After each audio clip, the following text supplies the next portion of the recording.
Bonjour à tous, salut Tony. Salut Max, on est retrouvé pour une recette salée. Qu'est-ce que tu as au programme aujourd'hui? Écoute, c'est l'hiver, on veut se réchauffer avec de bons petits plats bien chauds. Aujourd'hui, je te propose une poêlée campagnarde, tout un programme. Ah, il n'y a rien de mieux qu'une bonne petite poêlée. Tout à fait. Heureusement, et en plus je vois les petits champignons là d'ici. Obligatoire, obligatoire. Allez, pour cette recette, parti. il vous faudra 500 grammes environ de pommes de terre, 400-500 grammes, qui équivaut à peu près à 4-5 pommes de terre. 2 petits lardons fumés, un petit oignon, 2 gousses d'ail, un petit peu de persil. On a 100 grammes d'haricots verts, donc soit vous les achetez dans les bocaux, ils sont déjà prêts à l'emploi. Si c'est surgelé, il faudra les cuire dans de l'eau bouillante, environ 15 minutes. Des champignons, évidemment, on a 250 grammes, du sel, du poivre, des herbes de Provence et de l'huile d'olive pour faire revenir dans un premier temps. Alors, recette facile, oui. Rapide, Moyen. C'est le temps de faire cuire les pommes de terre. Donc, on va mettre de l'huile d'olive. On va faire donc revenir des petites rondelles de pommes de terre. Allez, on va commencer à préchauffer la poêle. On gagne du temps. Donc, soit vous les coupez en petits dés, soit en rondelles. L'essentiel, il ne faut pas que ce soit trop épais. Sinon, ça va mettre du temps pour cuire. Parce que là, ce qu'il faut savoir, on ne va pas les cuire à la vapeur. On va les cuire directement comme ça dans l'huile d'olive. On va faire une petite rondelle. Si elles sont trop grandes, on les coupe tout simplement comme ça en deux. Allez, on va terminer et on passe à la cuisson. Voilà, écoute, c'est prêt. On va les faire revenir dans l'huile chaude. On va dire que c'est une opération qui va prendre un petit quart d'heure quand même. Ouais, c'est normal. Les faire dorer, évidemment. On ne va pas les manger crus. Il faut qu'elles soient, comme je t'ai dit, dorées des deux côtés. Donc on va les remuer de temps en temps. Et pendant ce temps, on ne perd pas de temps, c'est ça? Oui, on va s'occuper, j'allais dire, de tes oignons ou de mes oignons. Oui, c'est pareil. De toute façon, on a nos oignons. Je vais commencer à faire cuire l'oignon. On va faire ça dans une autre poêle. Alors, on les coupe assez finement, pareil, pour que ça puisse cuire assez rapidement.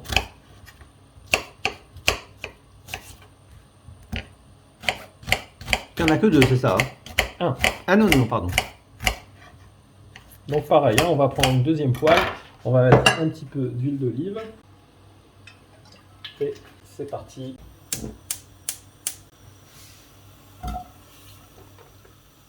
Et la cuisson est plus rapide des oignons, j'imagine? Pas forcément. Parce on va poursuivre avec les champignons aussi. Donc peut-être ça mettra le même temps que les pommes de terre. Et pendant ce temps-là, nous on fait quoi? C'est la pause du caméraman. Moi je super. Continue. Ok, très bien, je te laisse. À tout à l'heure. Allez, on va poursuivre avec des champignons. On va les émincer. On va les mélanger avec l'oignon. L'oignon, ça fait à peu près 4-5 minutes. Donc si je comprends bien, les champignons, tu les intègres pas tout de suite avec les oignons? On les laisse d'abord cuire un petit peu et puis on va les ajouter et on va poursuivre la cuisson. Donc en minute cuisson environ? Oui, à peu près. Tu rajoutes de l'huile d'olive, je suppose, c'est ça? On va voir, parce qu'il y en a déjà avec l'oignon. Si ça sèche un petit peu, on va rajouter un filet. Voilà, tu vois que les pommes de terre commencent à dorer, donc déjà elles sont quasiment cuites. On va légèrement saler. On va aussi légèrement saler les champignons. On ne sale pas trop, tu sais pourquoi? Parce qu'on va rajouter les petits dés de lardons qui sont déjà salés à la base. Et on va poivrer. Bien sûr, tu poivres les patates aussi, c'est fait. Alors on va mélanger bien. Là, il faut jongler, là. Hein? Ouais, entre les deux. Alors, on va dire que c'est presque terminé. Presque terminé, hein. On va pouvoir poursuivre la recette. Hein. Allez, comme tu peux le voir, les pommes de terre sont presque cuites. On va rajouter l'ail qu'on va râper parce qu'il va cuire beaucoup plus vite parce qu'il est très fin.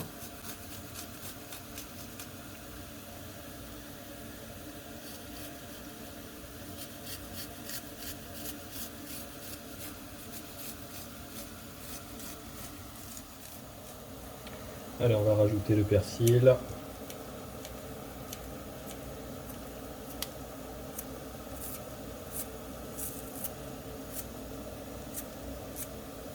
On va bien mélanger.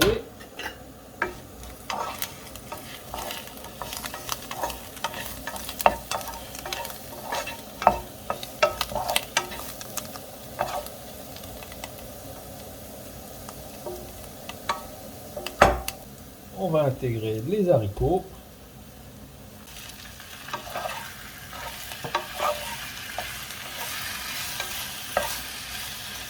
Wow, c'est la musique, c'est la cuisine qui chante là. Tu entends ça? C'est vrai. On plus que les oiseaux. Donc ça fait combien de temps que c'est sur le feu là? On a passé le quart d'heure? Oui, oui, ça fait à peu près 17 minutes environ. De toute façon, c'est cuit. Ouais, c'est cuit, hein, c'est clair. Et on va tout simplement maintenant tout mélanger. Ah, tu as tout mélangé, ok, super. Le final, allez hop, la touche finale.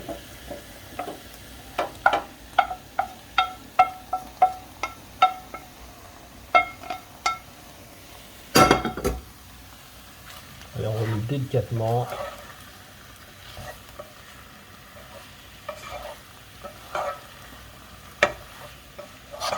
Tu poursuis la cuisson ou Non, c'est vraiment pour rendre l'ensemble homogène, pour que tout s'imprègne bien des saveurs. Mais là, c'est fini, la recette, écoutez, elle est terminée. Allez, on va présenter ça. Et là, on peut la laisser telle qu'elle, tu vois, dans une poêle comme D'accord, ça. donc tu peux la présenter telle qu'elle. C'est pour ça que ça s'appelle une poêlée, tu vois. C'est carrément, on la présente avec la poêle directement. On finit avec des petits morceaux comme ça de persil. Petite touche décorative. Petite touche comme ça. Et on est bon donc. Alors ok, la recette touche à sa fin. Voilà, bah on a, allez, on va dire, comme tu as dit au début de la vidéo, c'est une petite demi-heure à peu près. Ouais, avec la préparation, tout ça, on est bien sur une trentaine de minutes, ce qui est relativement correct. Correct, oui, bon. Si on veut manger bien équilibré, moi je dirais. Ça reste de la cuisine, hein, c'est pas des trucs très Pas chauds. fast food là. Exactement. Donc il faut toujours un minimum quand même de cuisson. Voilà mon cher Stony, cette recette est terminée. Merci Max pour cette superbe, tu m'as dit poêlée savoyarde. Non, campagnarde. Oh mince. Désolé les Savoie. Ça y est, je me suis planté les gars. Les Savoyards. Bon bah ça sera pour une prochaine fois. Une prochaine fois. Allez, bah tu m'as donné une idée là. Voilà, bah écoutez, dites-nous ce que vous en pensez en commentaire. Est-ce que vous aimez ce type de poêlée? Si vous avez d'autres idées de poêlée, vous les mettez en commentaire et on fera un petit tri, on sélectionnera quelques-unes. Bah, toujours. Voilà, merci Max encore une fois. Merci à tous ceux qui nous like, qui partagent et qui nous rejoignent tous les jours sur la chaîne. Ça fait un grand plaisir. Merci à tous. À bientôt. À bientôt pour la recette sucrée. Ciao. Ciao, ciao.